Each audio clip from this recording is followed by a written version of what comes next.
विदर्भात दाखल झाला, कुठे कुठे होणार आहे आणि नेमकं काय? शिवस्वराज्य यात्रा आज भंडारा गोंदिया जिल्ह्यात जाणार आहे. उद्या नागपूर जिल्हा करणार होतो, पण काही माझं एक अचानक काम आल्यामुळं उद्याच नागपूर आमच्या नागपूर जिल्ह्यातल्या नेत्यांना विनंती करून आम्ही रद्द केलेलं आहे. याला पुढच्या आठवड्यात सुरू होईल आणि परवा मात्र पुन्हा गडचिरोलीला अहेरीला आमची शिवस्वराज्य यात्रा जाणार आहे.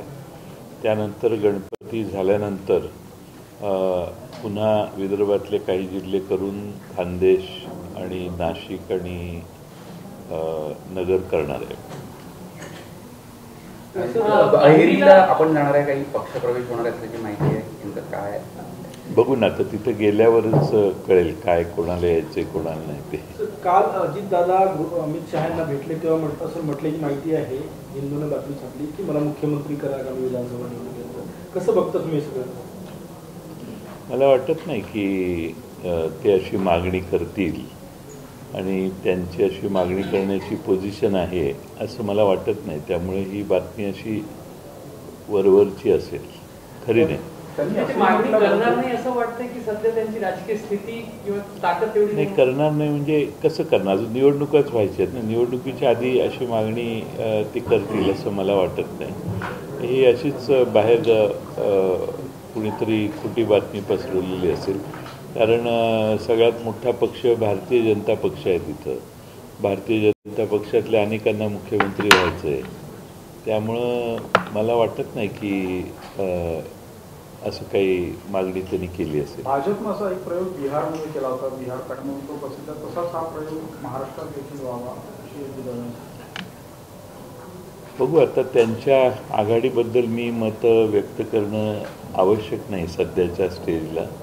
काही कृती झाल्यानंतर किंवा घटना घडल्यावर बोलणं ठीक आहे. आधीच त्याच्यावर सर, विदर्भामध्ये 62 पैकी किती जागा तुम्ही तुमचा पक्ष प्लॅन करताय? कुठल्या कुठल्या जिल्ह्यात? सगळ्या जिल्ह्यात लढणार आहे? आम्ही सर्व जिल्ह्यात मागच्या वेळी लढलेलो होतो आणि त्याच पद्धतीनं यावेळी पण आम्ही आमची तशी लढण्याची तयारी केलेली आहे. तुमची बाबू पठारे यांनी भेट घेतलेली आहे. कोण? बाबू पठारे यांनी, पुण्याचे आमदार बाबू पठारे. बापू बापू पठारे कुठे भेटले? अशी बातमी आहे की तुमची भेट घेतलेली आणि ते लवकरच उतारू लागली. नाही, माझी त्यांची भेट झालेली नाही.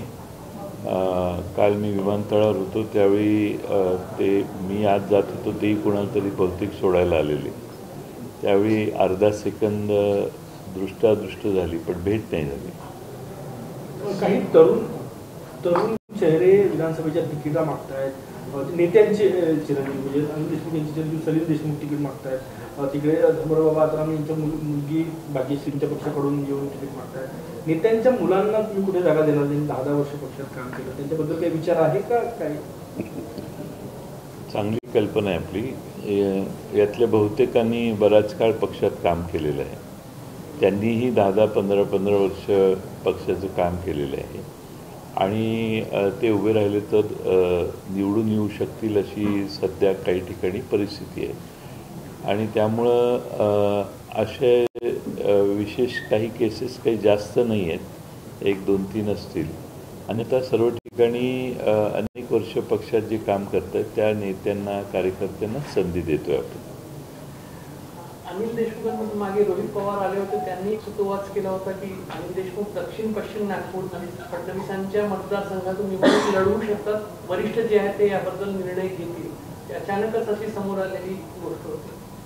असा काही विचार सुरू आहे? आधी आघाडीत तो मतदारसंघ आम्हाला मिळणं आवश्यक आहे. तो मिळाल्यानंतर मग आमच्याकडे चांगले उमेदवार आहेत तिथं, त्यावेळी मग आम्ही त्याची चर्चा करू. नागपूर शहरात उपराजधानीचं शहर आहे. शहरात राष्ट्रवादी आतापर्यंत लढली नाही, वेगळी लढली होती तेव्हा सोडून. आता यावेळेस आघाडीमध्ये तुम्ही काही लढण्याचा विचार करता एखादी मतदारसंघ शहरात 6 पैकी? हो करतोय ना मी. आता त्या प्रश्नाचं उत्तर दिलं.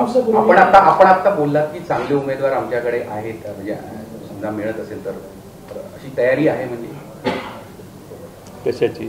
आपण म्हणाल की आमच्याकडे चांगले उमेदवार आहेत, पहिल्या आघाडीत त्या निर्णय झाला, त्यानंतर आमच्याकडे चांगले दक्षिण पश्चिम दक्षिण पश्चिमच्या हो ना. फडणवीसांचा हो तेच सांगतोय मी तुम्हाला. तशी तुम्ही आघाडीत मागणी करणार आहे का दक्षिण पश्चिम आम्हाला मिळावा म्हणून असं काही? हां, आता आम्ही नागपूर शहरातले काही मतदारसंघ मागतोय. त्यात पूर्व नागपूर एक मतदारसंघ आहे, आपण म्हणताय तो एक मतदारसंघ आहे. बघू ना काय होतं. 2 दिवसापूर्वी अजित पवार अहेरीत होते. त्या मंचावरून धर्मराव बाबांनी म्हटलं की माझ्या मुलीला आणि जावयाला नदीत फेकून द्या, आणि त्याच्यावरून अजित पवार आपल्या भाषणात म्हणाले की परिवारात जेव्हा फूट होते तेव्हा समाज त्याला ऍक्सेप्ट करत नाही. मी एकदा चूक केली हे असं हे मग आता मी काय बोलायचं त्याच्यावर.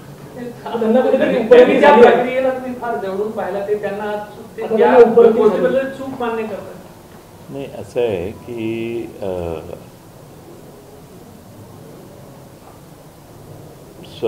त्यांनी स्वतःहून सांगितलेलं आहे. हे सध्याचे जे अजित पवार आहेत ते अजितदादा हे अरोरा नावाचा जो कन्सल्टंट आहे तो त्यांना जे सांगेल तसे ते बोलत असतात. त्यामुळे तुम्ही बघा अलीकडे अरोराने त्यांना त्यांचा मूळ स्वभाव दाखवायला पूर्ण बंदी केलेली दिसते. त्यामुळं हे सगळं जे आहे ते अरोरा साहेब सांगतील तसं ते बोलत आहेत, असा माझा अनुभव आहे आतापर्यंत. म्हणजे अजितदादा खरे जे आहेत ते आता सध्या राज्यासमोर दिसत नाही. हां, नाही, हे खरे हे असे अजितदादा नाहीतच. दादा कसे आहे ते सगळ्या महाराष्ट्राला माहिती आहे. ते अरोरा त्यांना बोलून देत नाही असं माझं मत आहे. सल्लागारांच्या प्रमाणे बघा. हां, कन्सल्टेशन आहे ते. आधी तुम्ही आरोप करायची की भाजपच्या इशाऱ्यावर अजितदादा नाचतात, आता ते म्हणतात की सल्लागारांच्या याच्यावर नाचतात, नेमकं काय? नाही, भाजपच्या इशाऱ्यावर असं मी कधी आरोप केला कधीच नाही, मी कधीच बोललेलो नाही. पण काही सल्लागार त्यांनी ठेवलेत हे माहितीच आहे आपल्या सगळ्यांना.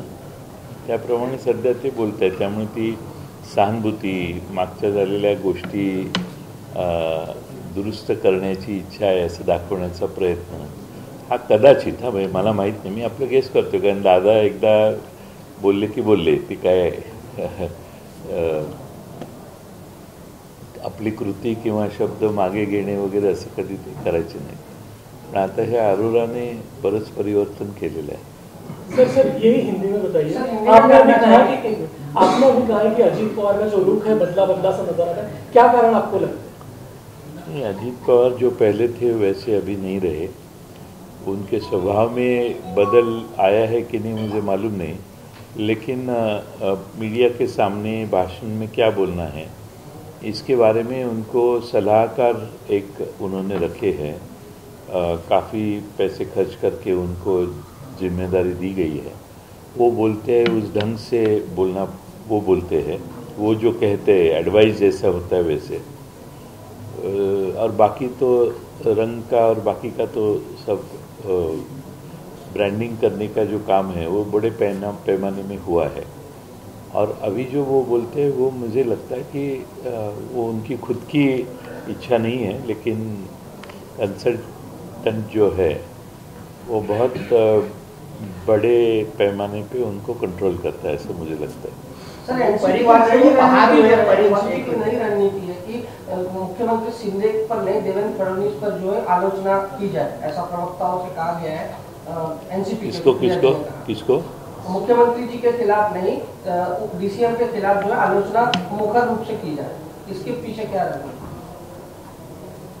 मैं उस बैठक में नहीं था जिसके बारे में आप कहते हैं. कुछ न्यूज़ भी मैंने पढ़ी है पेपर में, लेकिन ऐसा कोई हमारा दृष्टिकोण नहीं है. हमारा दृष्टिकोण है जो गलती करता है उसके खिलाफ बोलना. हम विपक्ष में हैं तो हम चॉइस नहीं करेंगे. जो भी गलती करेंगे उसके खिलाफ बोलना, लोगों के सामने ये मुद्दे लाना, ये हमारी जिम्मेदारी है. और हम सबके बारे में समान कार्यक्रम करेंगे.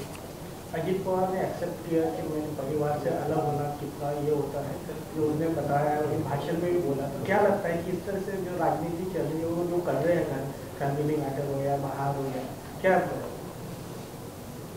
मालूम नहीं किस मूड में आके उन्होंने ये कहा है, लेकिन मैंने कहा मेरा ऑब्जर्वेशन ऐसा है कि मैंने जो पहले बोला, और वहाँ जो बाबा आतराम मंत्री महोदय है उनके और घर में कोई समस्या तैयार हुई ऐसा भाषणों में से मुझे पता पड़ा।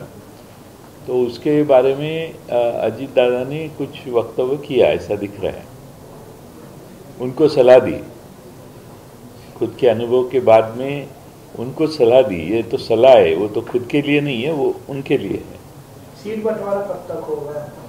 जल्द से जल्द होगा, लेकिन एक 15 दिन 20 दिन में होना चाहिए, अब गणपति के बाद में।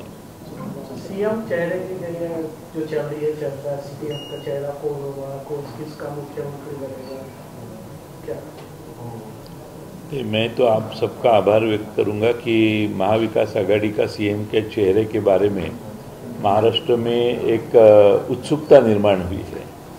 इसका मतलब जाहिर है कि महाविकास आघाड़ी की सत्ता आएगी। अब हम कभी एकत्रित गणपति के बाद में बैठेंगे तो सारे मुद्दों पे चर्चा होगी, किस मुद्दे लेके हमें इलेक्शन करना है, सीट का बंटवारा कैसे करना है, उसके बाद में हम तय करेंगे क्या कैसे करना है। तो मुझे लगता है कि आज वो स्थिति में हम आज नहीं है। जयंत पाटील, भाग्यश्री आत्राम आपल्या संपर्कात आहे आणि 12 तारखेला पक्ष प्रवेश निश्चित आहे. कोण? आत्राम, भाग्यश्री आत्राम. भाग्यश्री आत्राम मला भेटलेले आहेत. त्यांची त्या मतदारसंघात निवडणूक लढण्याची इच्छा आहे. निवडणूक लढण्याविषयी आम्ही अजून निर्णय घेतलेला नाही, पण मी जाणार आहे 12 तारखेला. त्यावेळी बहुतेक त्यांची माझी भेट होईल. सर, 2 दिन पहले नागपुर में एक एक्सीडेंट हुआ है, जो गाड़ी जो है बावनकुड़े के बेटे के नाम पर रजिस्टर्ड है और 2-3 लोगों को उससे ठोस लगी है, कुछ गंभीर जख्मी भी। क्या है? मैंने भी ये टीवी पे देखा, अभी भी बता रहे हैं, लेकिन मुझे क्या हुआ ये मालूम नहीं है।